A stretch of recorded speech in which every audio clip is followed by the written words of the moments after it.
We're pleased today to have our guest speaker, Jermaine Husser, who is the Executive Director of Our Lady of Mercy Community Outreach. And just as a matter of introduction, Jermaine grew up in Charleston, born in the Charleston area. He's a U.S. Army veteran. Tell me if I get the story right, but the way I hear it, he took sort of an entry-level job at the Low Country Food Bank and worked his way up to executive director. He was then recruited to head up as executive director of the Greater Pittsburgh, Pennsylvania Food Bank. He got a good taste of the weather, decided to come back down to this area, and you've been, what was it, April that you came on board with the Our Lady of Mercy, and we're real pleased to have him. I'll go ahead and turn it over to you.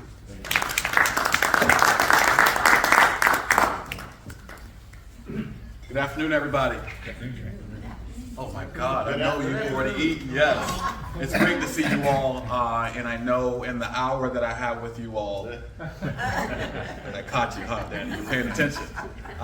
In the next few minutes, I just wanted to share with you all a little history of Our Lady of Mercy Community Outreach, talk about the programs and services that exist within the walls, and then talk about how you may be able to support our neighbors in need as we continue to grow as an organization. In 1989, there was a group of sisters that had done tremendous work with the hospital, and they were looking for a new mission. And so they loved the Sea Islands, and they loved the culture of the Sea Islands and the people of the Sea Islands. And they knew there was a need out there, but they didn't know what that need was. And so they journeyed out to John's Island, and all of a sudden, 2 weeks later, guess what happens? Hugo. Hurricane Hugo happens, you got it.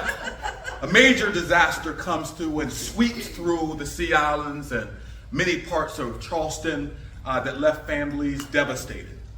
And the sisters jumped in and started helping families rebuild their lives by painting and doing roof repairs and home repairs and providing food and clothing for families every single day until we were able to get back on our feet as a Charleston community after such a devastating storm. And the sisters knew that direct services was important to the community, but then they started adding on other services because as they began to talk with neighbors, they began to find out that there were other and greater, more purposeful needs outside of just direct services.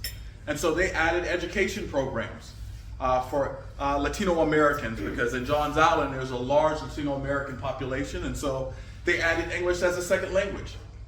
And then they partnered with Angel Oak Elementary and said, hey, we want to work with children. And so we're going to take in your 1st through 5th graders, and we're going to have an after-school program called Yes I Can. And we believe that we can help support our children with math and English scores, but also social and emotional skills by coming to our after-school program. And then the sisters said, you know what, we need to focus on wellness. And so they started a wellness program to focus on dental care and then OBGYN services for expecting mothers who were in the Johns Island area. And then they just took off. And today our mission statement talks about building equitable communities and empower individuals through basic and emergency needs, through healthcare, and through workforce development, and also through employment. A couple of years ago, we added career services or employment to our suite of services as an organization. And so we work off of 4 pillars: direct services, basic and emergency needs, wellness, healthcare, employment, career opportunities, and then education. Those are our 4 pillars of our organization. We believe we are working at both ends of the spectrum of the poverty spectrum, where an individual has direct needs when they come in, and that's where I come in, Danny, and I say, hey, what is your greatest need today? And I might need financial assistance. That's my basic need. But how do we get Jermaine from having a need for financial assistance to now having a career making $25 or $30 an hour? And that's where our career services comes into play. And we do mock interview skills, we do resume writing, we do career fairs where we bring in employers that are ready to hire on the spot these individuals that have a need. And as an organization, we believe that if we can focus on those 4 pillars, that we can help individuals become self-sufficient. Because that's the goal of Our Lady of Mercy, is to help individuals become self-sufficient in our community. How are we doing that with our kids program? Hey, Alexis, I'm glad you asked. What we're doing is we're working with our children 1st through 5th grade, because we believe if we can start there, we can transform generational poverty. And so we bring in tutors and neighbors to help with this children's program. And Alexis, we focus on pre and post testing for math and reading. Last year alone, and this is where you want to hold your seat, and Trish knows this because she volunteers with us. Last year alone, we increased math scores by 86%, Alexis. Tom, with reading scores, we increased by 93%. By sitting with children and helping them to focus on the most important pieces of their work. A young lady, Maisha, who's one of the students in our class, she came last year, and David, she couldn't do her multiplication tables. You know how important that is as an architect. And so she's a great athletic person, and so I said, hey, you're great at athletics, but you're not going to get someplace unless you get these timetables. And this year, she came in and I did her timetables with her, and she was knocking them out. She was killing them, and she was doing her little dance. Now, Jermaine, I got my timetables. That's rewarding. That's what we get up every single morning. That gives us that hope that we do have the ability to create solutions for our neighbors to where they can break generational cycles of poverty. Because everyone has the opportunity to thrive in America, which is the greatest country in the world. Even me, a poor boy from Goose Creek, South Carolina, was able to have great opportunities to meet guys like David Burt over 26 years ago. And for him to say, you know what, Jermaine, I like you, guy, and I think you got something in you. I'm going to bring you to some meetings and have you meet some folks. For someone like this to believe in me, a poor boy from Goose Creek, South Carolina, to open some doors, for me to meet some fascinating people, is what we do at OLM every single day. We just do it in a different way. And maybe you need food on their table, clothes on their back, a safe haven for your family, to be able to communicate better with your children's school. That's what we're doing with English as a second language. We've got 17 students in our class right now. And what they said is what is motivating them is that they just want to have a better relationship with the school.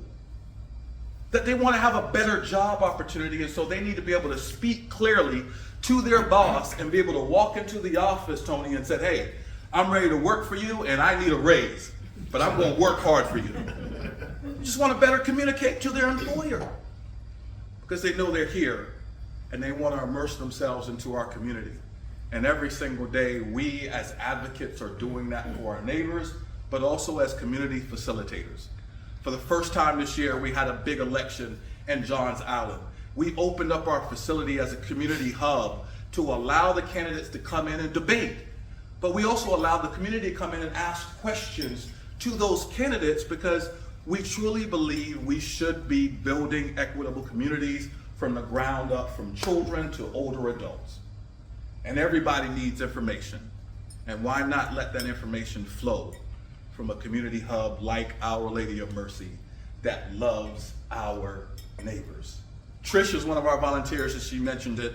We have 300 volunteers that help us every single year at Our Lady of Mercy. We've got 22 team members right now. That's probably the largest we've been in a while. So we are lean and mean. Over 85% of every dollar, Alexis, goes to program and services with our organization. That's how lean and mean we are because of folks like Trish. You come in on a day when Trish is at the front desk, she's going to give you a big OLM smile and say, hey, how can I help you? But if it was not for people like Trish, we would have to have someone man the desk. But Trish comes in and gives us hours every single week. And she does it with a smile because she knows behind that desk, there's somebody that might be hurting. And they need a neighbor to reach their hand out. And Danny say, hey, I'm here to help you. We love you. And that's what Our Lady of Mercy does every single day. And that's our mission, is to love our neighbors. And that's what I believe the sisters created, was a space, an organization, not only on Johns Island, but also downtown, because we cover from downtown all the way to Edisto Island, with services that love on our neighbors. How can you help? Well, Tom, I'm glad you asked. There's multiple ways that you can help. Volunteering at our after-school program is a major need right now. We always can use volunteers that love to read, that love fractions. And so if you know somebody who loves fractions and loves to read, we can always use volunteers between 3 and 5 every single day, Monday through Friday, for our Yes I Can after school program. We have a dental office and we have an OBGYN services in partnership with Roper St. Francis. And then our dental care is in partnership with MUSC and Trident Tech. We can always use volunteer doctors and dentists to come in and help with our wellness programs, because we know that we are just barely touching the gamut of what our wellness program can actually be, because we're focused on preventative care. We see that's a tremendous need. We see that mental health is a major challenge right now. How can we support that? How can we better support postnatal care with mothers who might be challenged after a healthy birth? Last year, in partnership with Roper St. Francis, we had 24 healthy babies born. But how many of you know that after that child is born, that our mothers are struggling, and we need to be there with our postnatal care, and we need doctors and physicians and nurses to come in and say, hey, this is how we fill the gap in this community. Because we believe that every neighbor who walks through our doors deserves to thrive. And that's what Our Lady of Mercy is doing at Brownswood Road or Mainwood. If you ever are in the Johns Island area, come by and see us. We've got a plethora of volunteer opportunities. Again, we focus on making sure that we create a space of belonging for people who are retired or want to do something else. David, you've got plenty of opportunity to come over. He's helping us right now with the project at the Johns Island location. But if you're a professional and you're looking for a place to just land and say, hey, I want to dig in and do the work, I'll tell you right now, I will roll my sleeves up and work right alongside you. Tony will do the same, because we believe that if we can help our neighbors achieve their dream, then we would be making this place a better place. I grew up in Charleston, South Carolina, and I watched a lot of TV growing up. And so my American dream is different than your American dream. I watched a lot of Lassie, and I know you all are too young to remember Lassie, but it's a beautiful white house and a white picket fence, beautiful wife and 2.5 kids, and a dog that did tricks. Still looking for that dog that does tricks, Jackie, but for many Americans, just living their piece of American dream is just having their child be able to go to the beach, to be exposed to a higher quality education, to be able to have a roof over their head and not sleep in their house, sleep in their car. That's living their piece of their American dream. And if we as neighbors can help our neighbors do that with a helping hand up, not a handout, then we're repairing the world. And I believe that's why we were here, and we're called to be here, is to repair our world. Will you please come and join us at Our Lady of Mercy Community Outreach Services, Repair Our World. I will stop and answer any questions if you may have any. Who has the first question? I do. Yes, David. Bear Free Medical Clinic, do you have any synergy with them? Do you work with them, with Our Lady of Mercy? Is that direct, indirect? How does that work? So David asked a question. There's a nonprofit on the island called Barrier Island Free Medical Clinic, which is down the street from us, right around the corner, if we do partner with them. We have started a deeper relationship with them over the past 6 months, David. We've been meeting with David and Melissa, who's the director there, on a monthly basis to talk about referrals, to talk about how we can better collaborate, how we can bring our teams together because we're neighbors. And so David and Melissa and I and Dr. Franklin, our dental director, and Kaylin, our outreach person, have been meeting on a regular schedule. And so it's a great partnership that we see that's going to just continue to grow. Yes, ma'am. Your dental care, you work with Medical University, the School of Dentistry. Yes, ma'am. Do clients have to be from Johns Island to access that help? They do? Yes, ma'am. The question being asked is the dental clinic, do we service people outside of Johns Island? We have 11 zip codes that we provide. And so if you are in those 11 zip codes between downtown and Edisto Island, we will serve you at our dental clinic. If you are outside of those 11 zip codes, so if you lived in North Charleston, we would see you, but then we would refer you back to the North Charleston clinic for services. So you have to live within the 11 zip codes that we currently There's serve. a North Charleston dental clinic? Yes, ma'am. That's a partner that we refer others to. Yes, ma'am. Do you work with Echo then? Because Echo has that. So the question is that we also work with Echo, East Cooper Community Outreach as well. They're a partner similar to what we do, and so we refer people to them as They well. started at the same time, I think, We did. because of Hugo. Absolutely. Very similar organizations, just on the opposite side of the track. And wealthier side of the track.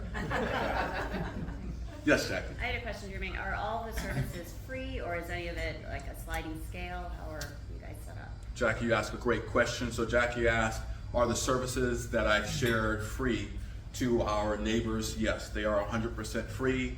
There's no sliding scale for any individual to receive dental care, OBGYN services, food, clothing. It's all free of charge.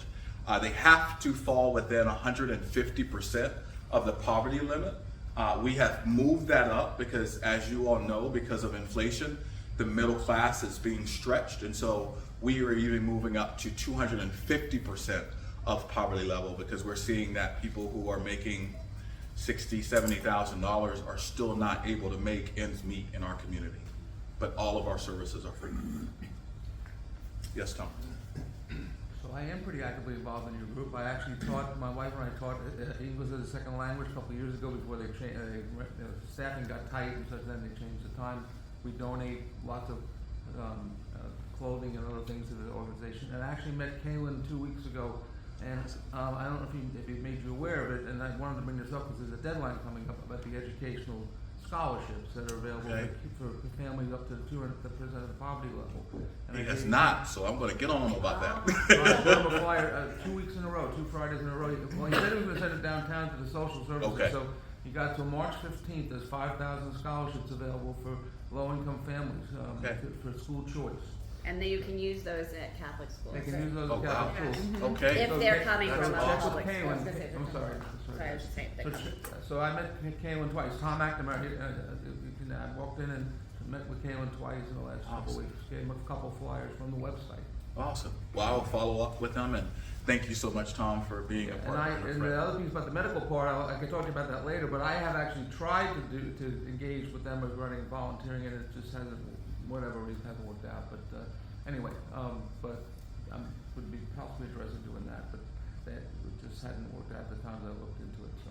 Well, Tom, I'm there, and we're open for business, so I would love to talk with you. I know that. I Yes, know, yeah. absolutely. I just wanted to mention one other thing. So back when Mayor Riley was mayor, there was a movement near Our Lady of Mercy, where there's a park out there, the Johns Island County Park, I think, or it's a park. Right. I think it's a city park. Right. There was a push to put a indoor swimming pool out there. I know that drowning is an issue, especially in the African American community on Johns Island. A lot of people didn't know how to swim, and it was actually being pushed through the Johns Island community, and it just disappeared when Mayor Riley left. And so if you can bring it back, I know because we did sketches on it. I've got design concepts for it. Yeah. If we can come back, it's something that's real close to where you are. You've got plenty of land for a pool, right? Absolutely, yeah. We just met with Jim McBride. David was talking about a pool that was promised to the community under Mayor Riley's leadership that has not been included in that community. As you all know, someone who lives on Johns Island, there's a lot of neglect infrastructure-wise on Johns Island, even though the population has burst and we're bursting at the seams. It's hard to get on and off the island, but that's a whole nother conversation for another day. But the question is, do we feel like we can get that back on the docket, because the pool is needed for the Johns Island area? Jim McBride has become a friend of the organization. He and I just met for coffee. He's got a laundry list of things that he wants to do on Johns Island, and bring a pool to the community is one of them. It's one of his check boxes. Absolutely. Yes, sir. What are some of y'all's major fundraisers? So I'm glad you asked, because I would be fired if I did not tell you. So we have a Sip and Shuck event that we just had this past fall. And it was a great event. We did oysters and some bourbon samplings, and it was a tremendous event. And so that happens in November timeframe. But we have an event coming up called Love Your Neighbor on March 17th, and that's a Sunday, St. Patrick's Day. It just happened to fall like that this year. It's a silent auction and a brunch. So that's our biggest fundraiser of the year, where we have neighbors come in. We're probably close to sold out. We've got 125 tickets that have already been sold for the event. It's out at Seabrook Island, and we raised last year $120,000 at the event. And so that's our major fundraiser of the year. And then we have a golf tournament in the fall. And this guy's a big golfer. He used to beat me up a lot. And so we have that in the fall, and we spread that around in the Sea Islands of where that location would be. Is that something to be on your website? Yes, sir. It would be on our website, or I'm happy to have our team send you some information if you'd like it as well. Great. I used to play in the golf tournaments. Okay. That's why I asked. Well, we moved it from the spring to the fall because we were competing against so many other golf tournaments, and so we felt like the fall would be a little bit easier for us, and so we have one coming up. Yeah, awesome. Thank you. Any other questions? Thank you. Thank you so much.